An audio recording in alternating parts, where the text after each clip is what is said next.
नमस्कार विद्यार्थी मित्रों, अपने अगाउना विडियो लेक्चरनी अंदर खास करीने આપણું દિવાળી પછીનું બીજું સત્ર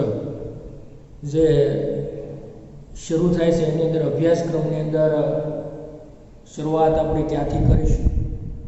એ સંદર્ભે વિષય પ્રવેશની અંદર આપણે ગત વિડિયો લેક્ચરની અંદર મિત્રો ચર્ચા કરી હતી। એ મુજબ આજથી એટલે કે આપણું હિન્દી વિષયની અંદર ધોરણ 9 ની અંદર આજે આપણે આપણું જે ચેપ્ટર નંબર 15 જેનું શીર્ષક મિત્રો દાઝ્યું એવું આપવામાં આવેલું છે। તો વિદ્યાર્થી મિત્રો દાઝ્યું શીર્ષક હેઠળનો જે આપણો આ પાઠ છે તે પાઠ સાહિત્ય પ્રકારની દ્રષ્ટિએ મિત્રો એક કહાની છે એટલે કે वार्ता से जेना लेखक अथवा तो रचयिता ये शेखर जोशी, जिसकी एक बहुत प्रसिद्ध ये कहानी है। तो सबसे पहले दोस्तों हमें ये कहानी जानने से पहले ये कहानी का शीर्षक कुछ इस प्रकार दिया गया है, तो सबसे पहले हमें ये जानने की हमें ये उत्कंठा अवश्य होगी कि भाई ये दाज़्यू नाम का शब्द हमें आज पहली बार सुनने को मिला। तो सबसे पहले तो हमें ये जानने की इच्छा होगी कि भाई ये दाज़्यू क्या होता है, अर्थात दाज़्यू का अर्थ क्या होगा, क्योंकि हमारे लिए ये नया शब्द है और ये शब्द हमारी भाषा का यानी कि हिंदी भाषा का शब्द नहीं है, परंतु ये एक अल्मोड़ा क्षेत्र में यानी कि उत्तराखंड के जो उत्तराखंड है, जो उत्तराखंड के जो पहाड़ी प्रदेश है, जो पहाड़ी विस्तार है, वहाँ का ये अल्मोड़ा नाम का ये जो पहाड़ी प्रदेश है यानी कि पहाड़ी विस्तार है, उसका एक स्थानिक यानी कि उसका एक आंचलिक यानी कि इस प्रदेश का एक शब्द है, और इसलिए हमारे लिए ये शब्द पहले तो उसे जानना जरूरी हो जाता है। तो दोस्तों हम सबसे पहले जानेंगे कि दाज़्यू शब्द का अर्थ बड़ा भाई यानी कि बड़े भैया होता है। जो अल्मोड़ा के पहाड़ी विस्तार में यानी कि पहाड़ी क्षेत्र में बड़े भाई को वहाँ की प्रादेशिक भाषा में दाज़्यू कहा जाता है। तो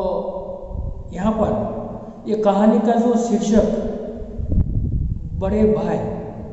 यानी कि बड़े भैया दाज़्यू, तो दोस्तों हम इसी कहानी हमारे लिए एकदम रोचक यानी कि एकदम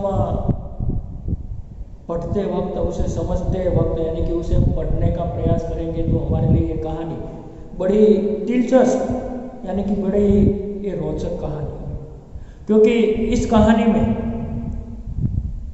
इस कहानी का जो प्रमुख पात्र है, जो मुख्य पात्र है, जिसे हम कहानी का नायक कहेंगे, जिसका नाम दोस्तों मदन है। यानी कि एक जो पहाड़ी बालक यानी कि पहाड़ी से अल्मोड़ा क्षेत्र के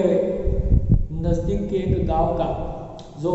8-10 साल का एक लड़का है, जिसका नाम नायक यानी कि जिसका जो कहानी का नायक है, जिसका नाम है मदन। जो ये कहानी का दोस्तों मुख्य पात्र है, जिसका नाम है मदन।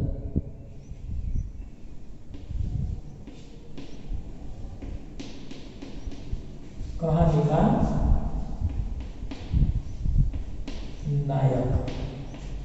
यानी कि मुख्य पात्र या तो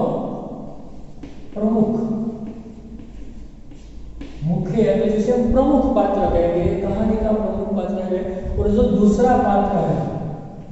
जिसका नाम है जगदीश बाबू। तो मुख्यत्वे दोस्तों ये कहानी में कुल मिलाकर 3 पात्र यहाँ पर दिया गया है। जो प्रमुख पात्र मदन है, जो 8-10 साल का पहाड़ी बालक है, और जगदीश बाबू उन्हीं क्षेत्र जो उन पहाड़ी प्रदेश से अपने अपरिचित क्षेत्र में, अपरिचित शहर में ये आया हुआ है, और जहाँ पर ये मदन नाम का जो पहाड़ी बालक है उसके साथ उनका परिचय होता है। तो दोस्तों इस कहानी के बारे में सबसे पहले तो हम ये जान लेते हैं कि जब अपनेपन किसी भी अज्ञान व्यक्ति हो, किसी भी अज्ञान लोग के साथ कोई भी व्यक्ति अपनेपन यानी कि अपनेपन भरे 2 शब्दों में जब किसी व्यक्ति से निकटता से बातचीत करेंगे तब अपनत्व का भाव अवश्य पैदा होगा। और तिरस्कार भरी वाणी में अगर हम परिचित व्यक्ति से भी बातचीत करेंगे तब भी हमें अपनेपन का एहसास नहीं होगा। यानी कि अपरिचित व्यक्ति के साथ हम अपनत्व की वाणी में जो बातचीत करेंगे तो वह व्यक्ति हमें अपना लगेगा। जो हमारा लिए वो अज्ञान है, हम उसे जानते नहीं, हमारे लिए बिल्कुल अपरिचित है, लेकिन उनके साथ प्रेम पूर्व, स्नेह पूर्व, अपनत्व की भावना के साथ जो उनके साथ हम बातचीत करेंगे तो वह पराया होते हुए भी हमारे लिए वह अपना बन जाएगा। और साथ ही जो अपना, हमारा अपना व्यक्ति है, हमारा परिचित हो और उसके साथ भी हम जो अगर तिरस्कृत भरी वाणी में उनके साथ जो बातचीत करेंगे तो वह अपना होते हुए भी वह दोस्तों पराया बन जाएगा। यानी कि अपनत्व की अनुभूति यहाँ पर हमें देखने को नहीं मिलती। तो दोस्तों कहने का तात्पर्य यह है कि जो ये प्रस्तुत कहानी हम यहाँ पढ़ने जा रहे हैं, ये कहानी का मुख्य स्वरूप कुछ ऐसा ही है कि जिसमें मदन नाम का जो प्रमुख पात्र है, मदन नाम का जो 8-10 साल का एक बालक है जो पहाड़ी प्रदेश से एक होटल में होटल बॉय तरीके से काम करने के लिए आया है, और उसका परिचय जो उसके ही क्षेत्र से, उसके ही विस्तार के नजदीक के गांव से आए हुए जगदीश बाबू नाम के एक मध्यम वर्गीय जो व्यक्ति है उनके साथ परिचय होता है। और एक दूसरे के साथ वह पराया होते हुए भी एक दूसरे के साथ जो परिचय होने के बाद अपनत्व का अनुभव, यानी कि अपनत्व एक दूसरे के साथ परिचित होने से अपनत्व का भाव प्रस्तुत होता है। और वह बेचारा जो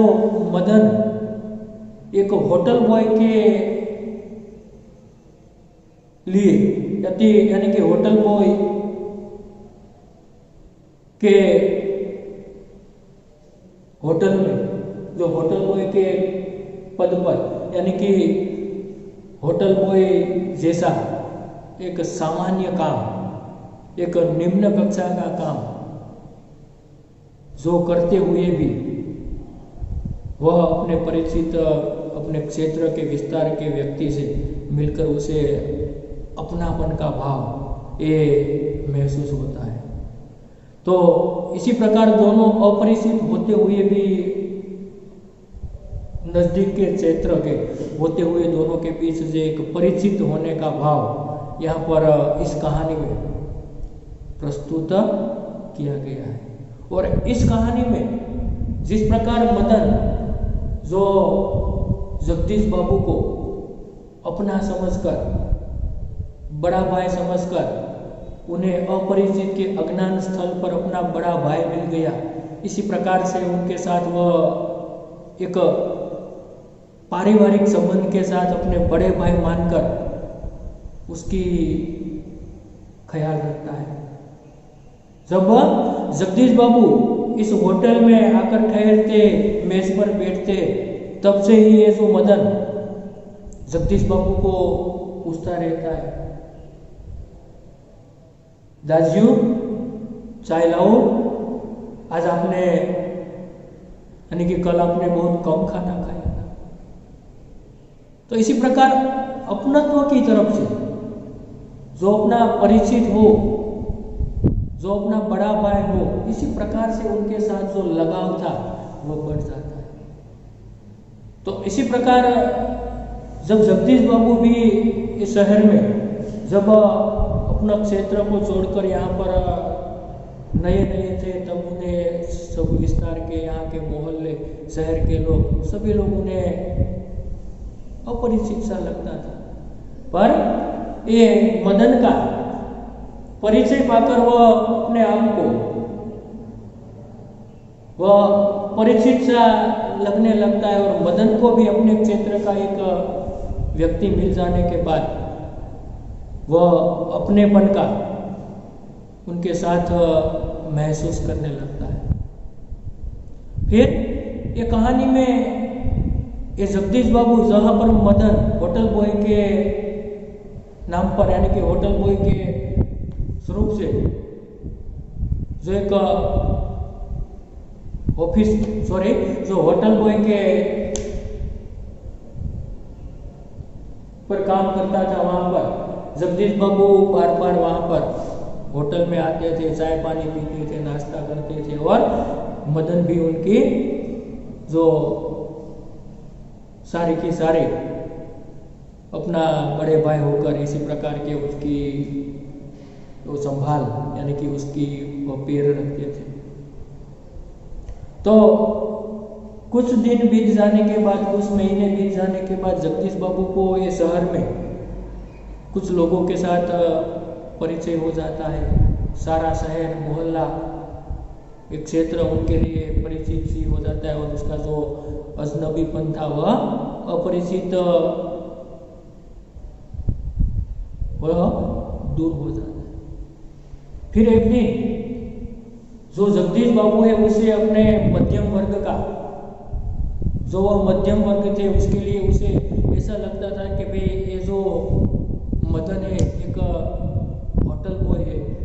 जो एक निम्न कक्षा का काम करता है, और मुझे क्यों बार बार ये दाजू दाजू कहकर पुकारता है, वह उसे अच्छा नहीं लगता है। और इसलिए एक बार उसे क्रोध आ जाता है। जगदीश बाबू उसे मदन को कह देता है कि भाई तू मुझे क्यों बार बार दाजू दाजू कहता है, तू मुझे ये अच्छा नहीं लगता, यानी कि तुम्हें मुझे प्रेस्टीज, यानी कि मेरी इज्जत का भी ख्याल रखना चाहिए, क्योंकि मैं मध्यम वर्गीय हूँ। उसका ये स्वाभिमान के कारण वो एक ऑफिस बॉय उसे बार बार दाजू दाजू कहे, जो निम्न कक्षा का काम करने वाला लड़का है, वो उसे अच्छा नहीं लगता था। इसलिए उन्होंने एक बार कह दिया। तो बेचारा मदन अपने भोलेपन में, निर्दोष भाव से उसे इतना दुख पहुंचा कि उसी दिन से वह अपने होटल के मालिक के पास, मैनेजर के पास उसी दिन छुट्टी लेकर वह एक कोठरी में, जो झूठ बोलकर वह उसे सरदर्द हो रहा है, वह ठीक नहीं, ऐसा अपने मैनेजर से बोलकर वह होटल से छुट्टी ले लेता है, और एक कोठरी में जाकर वह सिसकियां भरते हुए, उसे बहुत दुख होता है, वो बहुत रोता है, और रोने से उसके हृदय का जो दर्द था वह आंसू स्वरूप बाहर निकल जाता है। उसका हृदय वह आंसू के निकलने से वह हल्का हो जाता है, यानी कि उसका जो दुख, उनका जो दर्द था, वह धीरे धीरे कम हो जाता है। और फिर वो अपने काम के लिए होटल में फिर से ये बीती हुई घटना को भूलकर लग जाता है। तो उसी दिन ये जो जगदीश बाबू है अपने परिचित जो दोस्त है, जो तीसरा पात्र दोस्त मैंने यहाँ पर दिखाया, जो हेमंत, वह हेमंत को साथ लेकर होटल में चाय पानी पीने के लिए आते हैं। तो उसी वक्त जो दूसरे दिन होटल में आए थे, तब जब पहले ये दासजी यानी कि जगदीश बाबू को जो देखकर जो उत्साह के साथ कि दासजी क्या लाऊं, चाय लाऊं, नाश्ता लाऊं, आपने कल थोड़ा कम खाना खाया था, इसी प्रकार उसकी जब केयर रखता था, और आज वह जगदीश बाबू और उसका मित्र होटल में आते हैं, मेज पर बैठते हैं, लेकिन मदन पहले की तरह उसे सामने से नहीं पूछता दासजी क्या लाऊं। फिर जगदीश बाबू का जो दोस्त है हेमंत है, उसे चाय पीने के लिए उसे ऑर्डर करना पड़ता है, चाय मंगवानी पड़ती है, सामने से वो उसे क्या लाऊं ऐसा नहीं पूछता। फिर हेमंत को ऐसा लगता है कि जो यहाँ पर मेज पर ये चाय देने के लिए आता है, तब हेमंत उसे पूछ लेता है कि भाई बेटे तेरा नाम क्या है। तब वह बेचारा कुछ नहीं बोलता। फिर जगदीश बाबू धीरे से अपना सर ऊंचा करके उठाकर उसकी ओर देखते, तब ऐसा लगता है कि वह क्रोध के कारण ज्वालामुखी सी तरफ फटेगा, इसी प्रकार फिर भी नहीं बोलता। फिर हेमंत ने आग्रह करके पूछा कि भाई आपका नाम तो बताइए। तब मदन कहता है कि भाई लोग मुझे होटल बॉय कहते हैं। ऐसा कहकर वह मुड़ जाता है, और यहाँ पर दोस्तों ये कहानी पूर्ण हो जाती है। तो इसी प्रकार की एक रोचक कहानी इस दासजी के नाम से, जैसे जगदीश बाबू के रूप में एक अपने विस्तार का, अपने क्षेत्र का जो परिचित बड़े भाई के रूप में, माँ के रूप में, परिवार के सदस्य, बहन के रूप में जो एक व्यक्ति मिला था, उसके साथ वो अपने तौर का, अपनापन का एहसास करने लगा था। पर उसी की वजह से एक छोटे से बालक के मन में जो गहरी ठोस पहुंचती है, जो गहरा आघात लगता है, जो गहरा सदमा लगता है, इसी प्रकार की एक बाल मानस की जो हृदय की ठेस को, उनके जीवन में आघात पहुंचाने की एक घटना को यहाँ पर लेखक ने बड़ी रोचक ढंग से हमारे 9वीं कक्षा की सिलेबस में अभ्यास में दोस्तों यहाँ पर रखने का प्रयास किया। तो दोस्तों ये बात मैंने आपको संक्षेप में एक कहानी के स्वरूप में आपके सामने एक कथा को एक सार रूप में या तो सारांश के रूप में आपके सामने प्रस्तुत करने का प्रयास किया। तो अब दोस्तों हम ये कहानी को विस्तार से पढ़ने का प्रयास करें, यानी कि उसे विस्तार से पढ़े। तो सबसे पहले दोस्तों हम ये कहानी के जो सर्जक है, लेखक है शेखर जोशी, इसका थोड़ा परिचय पा लेते हैं, और बाद में ये कहानी को हम आरंभ से लेकर अंत तक एक एक घटना को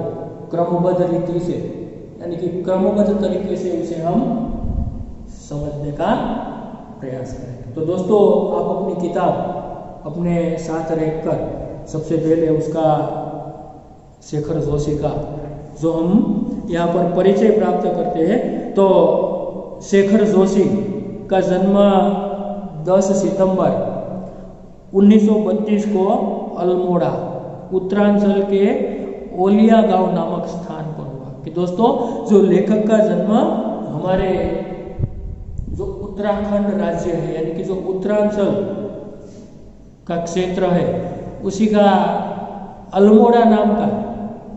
जो जिला है वह अल्मोड़ा जिले के ओलिया गांव नामक गांव में सन 1932 में हुआ था। फिर अपने केकड़ी एवं अजमेर में स्कूली शिक्षा प्राप्त की, यानी कि जो केकड़ी वहाँ का एक स्थानिक प्रदेश है, जो एक गांव का नाम है, और अपने केकड़ी और अजमेर में स्कूली शिक्षा प्राप्त की। केकड़ी और अजमेर में आपने स्कूल की शिक्षा प्राप्त की, लेकिन स्कूल में अभ्यास प्राप्त કર્યો। लगभग 30 वर्षों तक इलाहाबाद के निकट एक सैनिक औद्योगिक प्रतिष्ठान में कार्यरत रहने के बाद आप स्वतंत्र लेखन पर रहे थे। એટલે કે લેખક લગભગ જીવનની અંદર 30 વર્ષ સુધી ત્યાંની બાજુની ઇલાહાબાદની નજીક નિકટ यानी कि નજીકની એક સૈનિક ઔદ્યોગિક જે પ્રતિષ્ઠાન સંસ્થા છે એની અંદર લેખકે 30 વર્ષ સુધી પોતાનું કાર્ય કર્યું, એટલે કે એ કાર્યરત રહ્યા અને ત્યારબાદ शेखर जोशी से स्वतंत्र रीते પોતાનું લેખન કાર્ય એટલે કે સાહિત્ય લખવાનું કાર્ય છે એ કરવા લાગ્યા। आपके चर्चित कहानी संग्रह है कोशिका घटवार, એટલે કે લેખકના જે પ્રસિદ્ધ જાણીતા, ચર્ચિત એટલે મિત્રો જાણીતા, जो જાણીતા જે કહાની સંગ્રહ છે એટલે કે વાર્તાના સંગ્રહ છે જેનું નામ છે कोशिका घटवार। साथ के लोग दासियों, हलवाहा एवं नवरंगी बीमार। तो दोस्तों ये 4-5 जो यहाँ पर आपने नाम सुना वह शेखर जोशी के एक चर्चित यानी कि एक बहुचर्चित उनकी कहानी संग्रह के पुस्तक है, यानी कि कहानी संग्रह के ग्रंथ है। आपकी आदमी और कीड़े कहानी को 1955 में धर्मयुग द्वारा आयोजित कहानी प्रतियोगिता में प्रथम पुरस्कार प्रदान किया गया। એટલે કે લેખકની એ આદમી और कीड़े જે નામની કહાની છે એની અંદર 1955 ની અંદર એમને સર્વપ્રથમ એ કહાની ઉપર એમને પ્રથમ પુરસ્કાર છે એમને આપવામાં આવ્યો હતો अथवा तो प्रदान किया गया था दोस्तों, कि जिसका नाम था आदमी और कीड़े। इसी कहानी पर लेखक को ये पुरस्कार प्रदान किया गया था। नई कहानी आंदोलन के चर्चित कथाकार महावीर प्रसाद द्विवेदी पुरस्कार और पहल सम्मान से सम्मानित। साथ साथ नई कहानी दोस्तों हिंदी साहित्य में जो 1960 के बाद जिस सर्जकों ने लेखकों ने जो कहानी का सर्जन किया वह हिंदी साहित्य में नई कहानी के नाम से पहचानी जाती है, जानी जाती है। और यहाँ पर इसी क्षेत्र के एक नई कहानी के क्षेत्र में भी यानी कि नई कहानी के जो आंदोलन के चर्चित कथाकार જેનું નામ હતું મિત્રો महावीर प्रसाद द्विवेदी और पहल सम्मान से सम्मानित दासजीव कहानी पर चिल्ड्रन फिल्म सोसाइटी द्वारा फिल्म का निर्माण। साथ साथ दासजीव कहानी पर चिल्ड्रन फिल्म सोसाइटी द्वारा फिल्म निर्माण એટલે કે લેખકની આ જે દાસજીવ કહાની છે એના આધારે મિત્રો આપણે ફિલ્મોની અંદર પિક્ચરની અંદર ઘણા બધા એવા બાળ ચરિત્રોને લઈને ચિલ્ડ્રન એટલે કે બાળ ચરિત્રને લઈને બાળ પાત્રને લઈને ફિલ્મોની અંદર એમનું નિર્માણ છે પણ એ કરવામાં આવ્યું છે। અને આપણે મિત્રો જોઈએ છીએ કે ઘણી બધી એવી ફિલ્મો હોય હિન્દી પિક્ચરની અંદર કે ભાઈ 8-10 વર્ષના બાળકને એક હોટલ બોય તરીકે અથવા તો બીજા અન્ય ક્ષેત્રની અંદર કે બીજા કોઈ અન્ય પાત્ર ના અભિનય કરતા એ આપણને ઘણી બધી ફિલ્મોની અંદર જોવા મળે છે। તો यहाँ पर जो दासजीव कहानी बाल श्रमिक पर लिखी गई कहानी એટલે કે એક બાળ શ્રમિક જેવી રીતે મદનનું કામ મિત્રો એક બાળ શ્રમિકનું કામ છે એટલે કે એ બાલ શ્રમિક ઉપર लिखी गई एक कहानी है। मदन एक पहाड़ी बालक है એટલે કે મદન છે એક પહાડી બાળક એટલે કે પહાડી પ્રદેશમાંથી પહાડી વિસ્તારમાંથી આવેલો એક બાળક છે जो पेट की आग बुझाने के लिए शहर में आकर एक होटल में काम करता है। लेकिन उसकी पेट बुझ की आग बुझाने के लिए जो अपने गांव से शहर में आकर एक होटल बॉय के एक होटल में ये काम करता है और भोलेपन में जिसे वो अपना दासियों अर्थात बड़ा भाई समझने लगता है, એટલે કે પોતાના ભોળપણની અંદર જેને પોતાના બડા ભાઈ અથવા તો દાસિयों समझવા લાગે છે, वही किस प्रकार एक दिन उसके बाल मन पर आघात पहुंचाने, અને જેને ખરેખર પોતાના ભોળપણથી એક મોટા ભાઈ સમજે છે, દાસિयों સમજે છે, અને એ જ એક દિવસ ખરેખર એ મદનના બાળ માનસ ઉપર બાળ મન ઉપર એક ગહેરો आघातजनक शब्दों द्वारा एना मन पर एक आघात पहुंचाड़े छे। ये इसका मार्मिक चित्रण इस कहानी में हुआ है दोस्तों, कि जिसका एक मार्मिक चित्रण इस कहानी में किया गया, जो मैंने आपके सामने एक सारांश के रूप में पहले कथा को आपके सामने रखने का प्रयास किया। फिर हम आज कहानी की थोड़ी शुरुआत करें तो जो पहला परिच्छेद है, चौक से निकलकर बाईं ओर जो बड़े साइन बोर्ड वाला छोटा कैफे है, वहीं जगदीश बाबू ने उसे पहली बार देखा था। એટલે કે શહેરની અંદર જે ચોક છે, ચોકથી બહાર નીકળવાની સાથે એ બાઈ ઓર એટલે કે ડાબી બાજુ બड़े साइन बोर्ड એટલે કે મોટા साइन बोर्ड वालों एक छोटे कैफे એટલે કે નાની એવી રેસ્ટોરાં છે, નાની એવી હોટલ છે, वहीं जगदीश बाबू ने इसे पहली बार देखा था। त्या जगदीश बाबू आ बाळकने पहली वखत एमने जोयो हतो। तो स्वाभाविक है एનું स्वरूप केवुं હતું, गोरा चीटा रंगनो गोरो रंग तो नीली सफाफ आंखें, सफाफ दोस्तों तो एकदम स्वच्छ, ये शब्द के लिए हम यहाँ पर लिख दिए कि नीली सफाफ आंखें, नीली એટલે ભૂરી,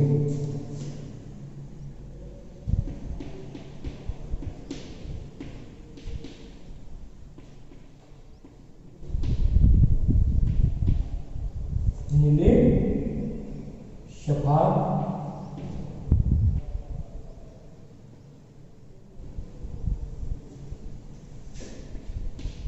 એટલે કે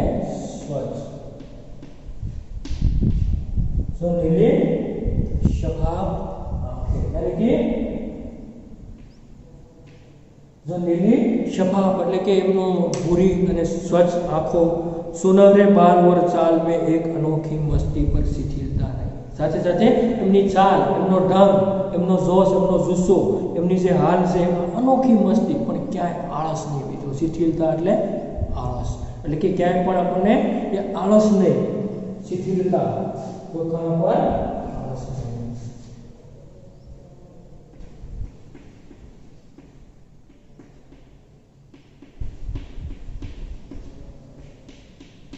तो आलस,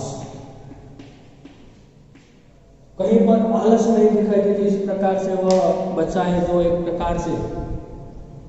जोशीला है। और फिर कमल के पत्ते पर फिसलती हुई पानी की बूंद सी स्फूर्ति, એટલે કે આ બાળક સ્ફૂર્તિલું છે કે જેવી રીતે કમળના ફૂલ ઉપર, કમળના પાંદડા ઉપર જેમ પાણીનું બિંદુ પડે ને જેમ સડકથી એના ઉપર લસરીને નીચે પડી જાય, એવી એક પ્રકારની સ્ફૂર્તિલું એ